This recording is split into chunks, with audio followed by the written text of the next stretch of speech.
देवदूत को सजा क्यों मिली?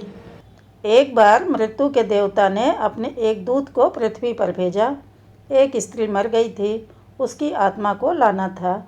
आदेश पाकर देवदूत आया, लेकिन वहां जाकर वह बेहद चिंता में पड़ गया, क्योंकि 3 छोटी छोटी लड़कियां, वो भी जुड़वा, एक अभी भी उस मृत स्त्री के स्तन से लगी है, एक चीख रही है, पुकार रही है, एक रोते रोते सो गई है। उसके आंसू उसकी आंखों के पास सूख गए हैं। 3 छोटी जुड़वा बच्चियां बेसुध और स्त्री मर गई है। कोई देखने वाला नहीं है। पति पहले मर चुका था। परिवार में अब और कोई भी नहीं है। इन 3 छोटी बच्चियों का क्या होगा? उस देवदूत को जब ये ख्याल आ गया तो वह बेहद दुखी मन से खाली हाथ वापस लौट गया और बिना उस स्त्री की आत्मा को लिए ही अपने धाम पहुंच गया।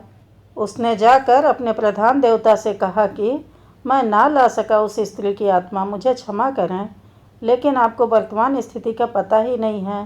3 जुड़वा मासूम बच्चियां हैं, छोटी छोटी, दूध पीती। एक अभी भी मृत माँ के स्तन से लगी है, एक रोते रोते सो गई है, दूसरी अभी चीख पुकार रही है। हृदय मेरा ला ना सका। क्या यह नहीं हो सकता कि इस स्त्री को कुछ दिन और जीवन दान दे दिए जाए? कम से कम ये बेसहारा लड़कियां थोड़ी बड़ी हो जाएं, क्योंकि इस दुनिया में अब उन्हें कोई देखने वाला नहीं है। मृत्यु के देवता ने उसकी बातों को ध्यान से सुनकर गुस्से में कहा, अच्छा, तो तू बड़ा समझदार हो गया है। उस व्यक्ति से भी ज़्यादा, जिसकी मर्जी से मौत होती है, जिसकी मर्जी से जीवन होता है, जो पूरी दुनिया का मालिक है। तो तूने अपने जीवन में आज पहला पाप कर दिया है और इसकी तुझे सज़ा मिलेगी। और सज़ा यह है कि तुझे पृथ्वी पर वापस चले जाना पड़ेगा, और जब तक तू 3 बार अपनी मूर्खता पर ना हंस ले, तब तक वापस यहाँ ना आ सकेगा। वह देवदूत राजी हो गया दंड भोगने के लिए, लेकिन फिर भी उसे लगा कि सही तो मैं ही हूँ, और तब अपनी मूर्खता पर हंसने का मौका कैसे आएगा। उसे लगा कि यह शायद असंभव है। उस देवदूत को वापस पृथ्वी पर फेंक दिया गया। वहीं पास में ही, जहाँ देवदूत बेसुध पड़ा हुआ था, एक मोची सर्दियों के दिन करीब आने के कारण कुछ रुपए लेकर अपने बच्चों के लिए गर्म कपड़े और कंबल खरीदने शहर जा रहा था। उसने राह के किनारे एक नंगे आदमी को ही पड़े हुए ठंड में ठिठुरते देखा। यह नंगा आदमी वही देवदूत है जो पृथ्वी पर फेंक दिया गया था। उस मोची को देवदूत की हालत देखकर दया आ गई और उसने कुछ सोच विचार कर बजाय अपने बच्चों के लिए कपड़े खरीदने के, उस देवदूत के लिए कंबल और कपड़े खरीद लिए। देवदूत के पास न खाने के लिए कुछ था और न ही रहने का कोई ठिकाना। उस पर तरस खाकर मोची ने कहा कि तुम मेरे साथ मेरे घर चलो, और अगर तुम्हें देखकर मेरी पत्नी नाराज़ भी हो जाए तो बुरा मत मानना, क्योंकि बच्चों और परिवार के कपड़े खरीदने के पैसे मैंने तुम पर खर्च कर दिए। इसे जानकर पत्नी जरूर नाराज़ होगी, लेकिन फिर सब कुछ दिनों में ठीक हो जाएगा। उस देवदूत को अपने साथ लेकर मोची घर लौटा, लेकिन ना तो मोची को देवदूत की सच्चाई का पता था और ना ही उसकी पत्नी को। जैसे ही देवदूत को लेकर मोची घर में पहुंचा, उसकी पत्नी एकदम पागल हो गई, बहुत नाराज़ हुई, बहुत चीखी चिल्लाई। मोची के घर के माहौल को देखकर देवदूत पहली बार हंसा। उसे हंसते देख अचरज में मोची कहा, हंसते क्यों हो भाई, क्या बात है? देवदूत ने गंभीरता से कहा, मैं जब 3 बार हंस लूँगा तब सब बता दूँगा, लेकिन फ़िलहाल मुझसे कुछ मत पूछो। दरअसल देवदूत पहली बार इसलिए हंसा क्योंकि उसने देखा कि इस मोची की पत्नी को पता ही नहीं है कि मोची एक देवदूत को अपने घर लाया है, जिसके आते ही घर में हजारों खुशियाँ अपने आप आ जाएंगी और उनके सारे गम दूर हो जाएंगे।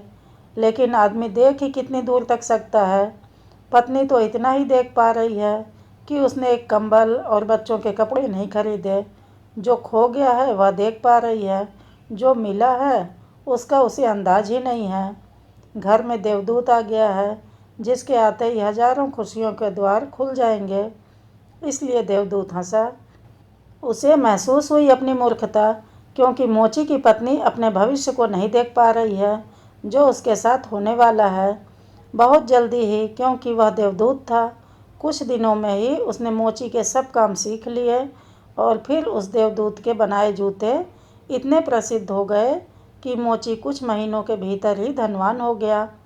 साल होते होते तो उसकी ख्याति सारे प्रदेश में पहुंच गई कि उस जैसा जूते बनाने वाला कोई भी नहीं, क्योंकि वह जूते देवदूत बनाता था जो बेहद खूबसूरत हुआ करते थे। सम्राटों और राजाओं के जूते वहाँ बनने लगे। मोची के घर धन की बरसात होने लगी। एक दिन प्रदेश के सम्राट का एक आदमी मोची के घर आया और उसने उसे एक बेशकीमती चमड़े के टुकड़े को देते हुए कहा कि यह चमड़ा बहुत कीमती है, आसानी से कहीं मिलता नहीं। सम्राट के लिए अच्छे जूते बना दो, लेकिन कोई भूल चूक नहीं करना। जूते ठीक बिल्कुल बेहतरीन बनने हैं और ध्यान रखना जूते बनाने हैं, चप्पल नहीं, क्योंकि उस दौर में संभवतः रूस में जब कोई आदमी मर जाता है तब उससे चप्पल पहनाकर मरघट तक ले जाता था। मोची ने भी सम्राट के आदमी की पूरी बात को समझकर देवदूत से कहा कि चप्पल मत बना देना, जूते बनाने हैं, स्पष्ट आज्ञा है और चमड़ा इतना ही है। अगर गड़बड़ हो गई तो हम मुसीबत में फंसेंगे, सम्राट जिंदा नहीं छोड़ेगा। लेकिन पता नहीं उस देवदूत के दिमाग में क्या आया कि उसने एक चप्पल ही बना दिए। बाद में जब मोची ने देखा कि चप्पल बने हैं तो वह क्रोध से आग बबूला हो गया। वह डंडा उठाकर उसको मारने के लिए तैयार हो गया कि तू हमारी फांसी लगवा देगा, और तुझे बार बार समझा कर कहा था कि चप्पल बनाने ही नहीं है, फिर चप्पल किस लिए। देवदूत फिर खिलखिलाकर हंसा। उसे देखकर मोची हैरान। तभी वही आदमी सम्राट के घर से दोबारा भागता हुआ आया। उसने कहा, जूते मत बनाना, चप्पल ही बनाना, क्योंकि सम्राट की अभी अभी मृत्यु हो गई है। भविष्य अज्ञात है, सिवाय ऊपर वाले के और किसी को ज्ञात नहीं, और नश्वर आदमी तो अतीत के आधार पर निर्णय लेता है।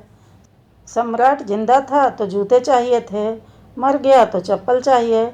उसके बाद तब वह मोची उस देवदूत के पैर पकड़कर माफ़ी मांगने लगा कि मुझे माफ़ कर दें, मैंने तुझे मारा। देवदूत ने कहा, कोई बात नहीं, मैं अपना दंड भोग रहा हूँ, इसमें तुम्हारी कोई गलती नहीं। लेकिन वह देवदूत आज दोबारा हंसा था। मोची ने फिर पूछा उसके हंसी का कारण। उसने फिर कहा, जब मैं 3 बार हंस लूँ तब बताऊँगा।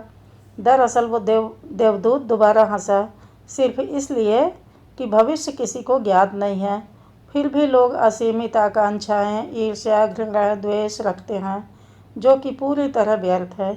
फिजूल की लालसा व लोभ करते हैं, जो कि कभी पूरी नहीं होती। हम याचक की तरह मांगते हैं, जो कभी नहीं मिलता, क्योंकि कुछ और ही मिलना तय है।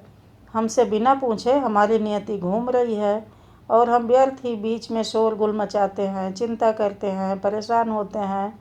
चाहिए चप्पल और हम जूते बनवाते हैं।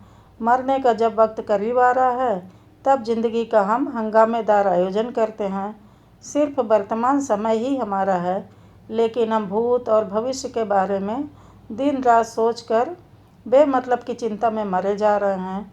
अब उस देवदूत को लगने लगा कि वे बच्चियां, मुझे क्या पता भविष्य उनका क्या होने वाला है।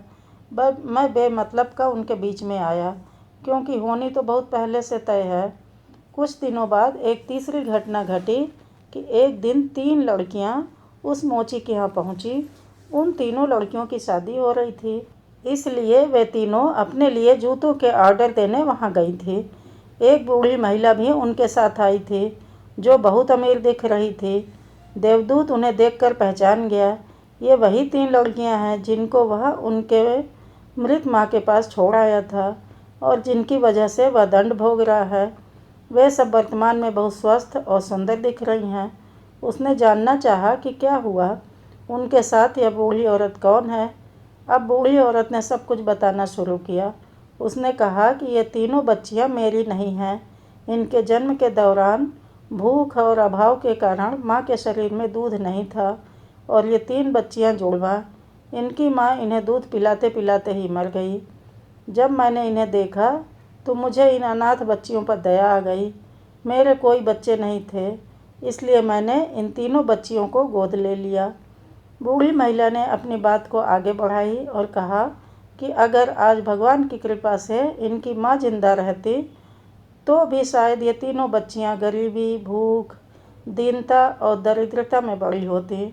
माँ दुर्भाग्यवश भले ही मर गई हो, फिर भी ये तीनों बच्चियां बहुत बड़े धन, वैभव व संपदा में पली और अब मेरे बाद सारी संपदा की यही तीनों मालकिन हैं। फिलहाल इन तीनों का एक सम्राट के परिवार में विवाह हो रहा है। देवदूत फिर तीसरी बार हंसा और विस्तार से मोची को उसने पूरी घटना बताई। उसने कहा, भूल मेरी थी, नियति बड़ी है और हम उतना ही देख पाते हैं जितनी समझ है, लेकिन जो कभी नहीं देख पाते, बहुत बृहद विस्तार है उसका। मैं अपनी मूर्खता पर 3 बार हंस लिया हूँ। अब मेरा दंड पूरा हो गया और अब वापस जा रहा हूँ। उसके बाद देवदूत को अपनी गलती का एहसास हुआ और वह वापस अपने धाम लौट गया।